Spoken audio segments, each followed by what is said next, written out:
دنیا کی کوئی بھی زبان جب بچوں کو سکھائی جاتی ہے تو وہ شروع کی جاتی ہے الفابیٹ سے. اگر عربی زبان سکھائی جائے گی تو جیسے الف با تا تا، اور اسی طرح جب اردو زبان سکھائی جاتی ہے تو الف بے پے تے.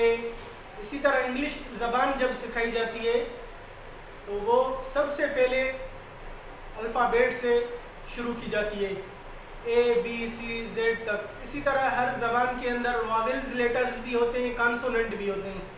تو وہ الحمدللہ ہم پچھلے سبق کے اندر ہم لیٹر پورا کر چکے ہیں، اور ابھی لیٹر کے بعد ہمیشہ حروف سے الفاظ بنتے ہیں.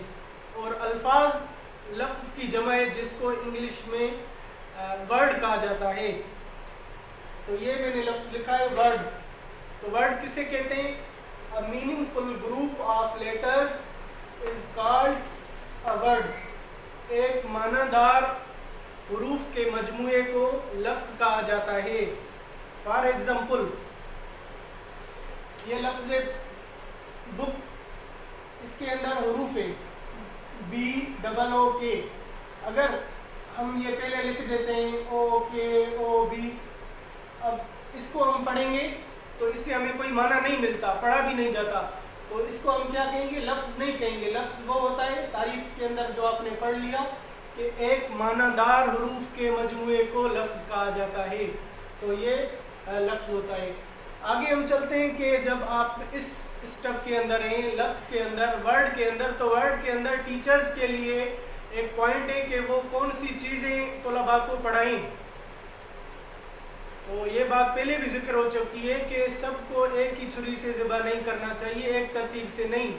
تو یہ چند چیزیں میں نے جو لکھی ہیں، ووکیبلری، سائنونیمز، ہمونیمز جس کو ہوموفون بھی کہا جاتا ہے، اسی طرح اینٹانیمز، سفکس، پریفکس، اور فونیٹکس، کنٹریکشن، اسپیلنگ رولز، اور یہ سنگولر پلورل، یہ چیزیں ہیں جو ورڈ کے اندر پڑھانی چاہیے.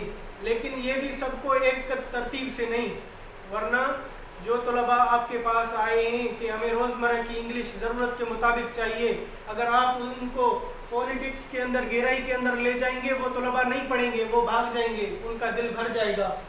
اور اسی طرح آپ کے پاس کوئی اسلامک اسکالرز آتے ہیں کہ ہم نے انگلش سیکھنی ہے، آپ ان کو لیٹر اے بی سی پڑھا دی اور اس کے بعد آپ نے الفاظ شروع کر دیے، تو ان کو آپ الفاظ وہ دیں جو قرآن میں، حدیث میں، پریچنگ کرنے میں جو ان کو کام آ جائیں. تو وہ الفاظ ان کو ووکیبلری کے اندر دینے چاہیے. اور اسی طرح جو اسٹوڈنٹس آگے میٹرک، انٹر، یونیورسٹی کا امتحان دینا چاہتے ہیں تو ان کے اندر جو ووکیبلری آپ استعمال کریں گے وہ معتدل انداز میں ہو جو کتابوں میں استعمال ہوتی ہے. اور اسی طرح جو چھوٹے بالکل بچے ہیں، جو بالکل نیو اسٹوڈنٹس ہیں، کم عمر ہیں، آپ ان کو پڑھاتے ہیں تو ووکیبلری کے اندر آپ ورڈ کے اندر کون سی ووکیبلری استعمال کریں گے؟ ان کو آپ ووکیبلری دیں گے رنگوں کے نام، جانوروں کے نام، پرندوں کے نام، انسانی اعضاء کے نام، اطراف کے نام.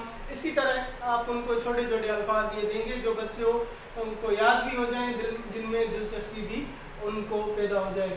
تو یہ آج کا ہمارا لیسن ہے کہ ہم نے ورڈ شروع کرنے سے پہلے یہ چند باتیں تھی جو آپ حضرات کے سامنے میں نے ذکر کر دی کہ اس کورس کے اندر ہم کس ترتیب سے آگے ہم چلیں گے. اس میں ووکیبلری ہم وہ استعمال کریں گے جو کتابوں میں اور جو امتحانوں میں آپ حضرات کے کام آ جائے. تو انشاءاللہ ہم امید کرتے ہیں کہ آپ حضرات کو سمجھ آ گیا ہوگا. شکریہ. سی یو، ٹیک کیئر، اللہ حافظ.